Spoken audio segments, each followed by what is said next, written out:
Hello everyone, welcome back to my channel. आज हम पढ़ेंगे ज्ञानपीठ अवार्ड। तो ये जो अवार्ड की सीरीज चल रही है ना, ये काफ़ी इम्पोर्टेंट है क्योंकि आपके एग्जाम्स में एक ना एक क्वेश्चन ज़रूर ही आएंगे इनसे। तो आप लोग इनके नोट्स बनाते चलें। तो ज्ञानपीठ अवार्ड क्या होता है? ज्ञानपीठ अवार्ड जो है वो हाईएस्ट लिटरेरी अवार्ड है। मतलब लिटरेचर के क्षेत्र में सबसे जो हाईएस्ट सबसे सबसे सर्वोच्च अवार्ड जो मिलता है वो मिलता है ज्ञानपीठ। कौन प्रेजेंट करता है इसको? तो भारतीय ज्ञानपीठ के द्वारा प्रेजेंट किया जाता है और ये मिलता है contribution to Indian literature. Indian literature में कंट्रीब्यूट करने के लिए अवार्ड दिया जाता है और ये मिलता है सिर्फ और सिर्फ इंडियंस को। बस इंडियंस को ये अवार्ड मिलता है और नॉट अवॉर्डेड पॉस्टमसली, मतलब मरे हुए लोगों को नहीं मिलता, जो जिंदा है सिर्फ उन्हीं को दिया जाता है। और ये कवर करता है 22 शेड्यूल लैंग्वेजेस जो आपके 8 शेड्यूल में मेंशन है और प्लस इंग्लिश, मतलब टोटल 23 लैंग्वेजेस को कवर करता है ये। आगे देखें तो इस बार किसको मिला है ये?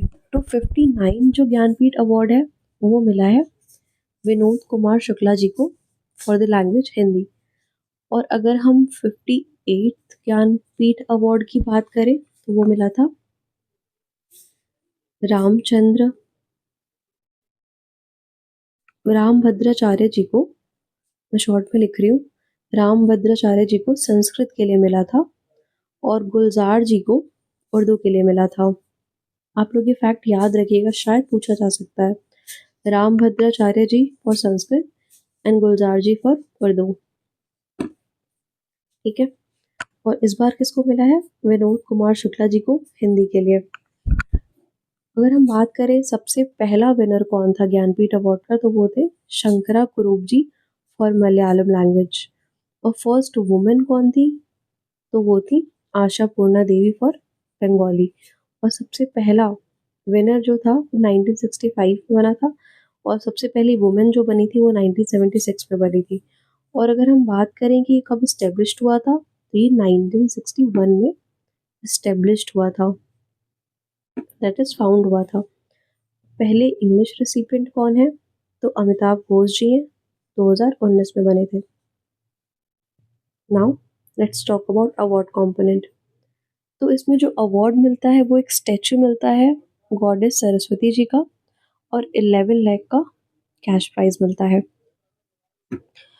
और देखिए, जैसे कि 23 लैंग्वेजेस है, ठीक है, तो हर एक लैंग्वेज के लिए एक एडवाइजरी कमेटी फॉर्म होती है और वो एडवाइजरी कमेटी बैलेंस करके चलती है इस अवार्ड को। जैसे मान लीजिए अगर इंग्लिश का अवार्ड इस ईयर में मिल गया, जैसे आपने अभी देखा ना कि हिंदी का अवार्ड मिला है इस साल, तो अब 2 साल तक इस अवार्ड को सेम लैंग्वेज में नहीं दिया जाएगा। 2 साल के बाद ही अब हिंदी के लिए पुरस्कार मिलेगा। मतलब बैलेंस करने के लिए इसमें दो, अगर एक लैंग्वेज में अवार्ड मिल चुका है एक बार, तो 2 साल तक उस लैंग्वेज में अवार्ड नहीं दिया जाता है। ठीक है। तो यही कुछ इंपॉर्टेंट फैक्ट्स थे, आपको मोस्टली याद रखना है इसमें कि पहला किसको मिला। जी शंकरा कुरूप को मलयालम के लिए। पहली वुमेन कौन थी? तो आशा पूर्णा देवी जी थी। इंग्लिश के लिए अमिताभ घोष जी को मिला था। और जो अभी मिला है 59th एडिशन, वो मिला है विनोद कुमार शुक्ला जी को। और 58 भी आप लोग याद रखना, रामभद्राचार्य जी को मिला है संस्कृत के लिए और गुलजार जी को मिला है उर्दू के लिए। अगर आपको इसके इंग्लिश और हिंदी पीडीएफ चाहिए तो please let me know in the comment section. That's it, thank you.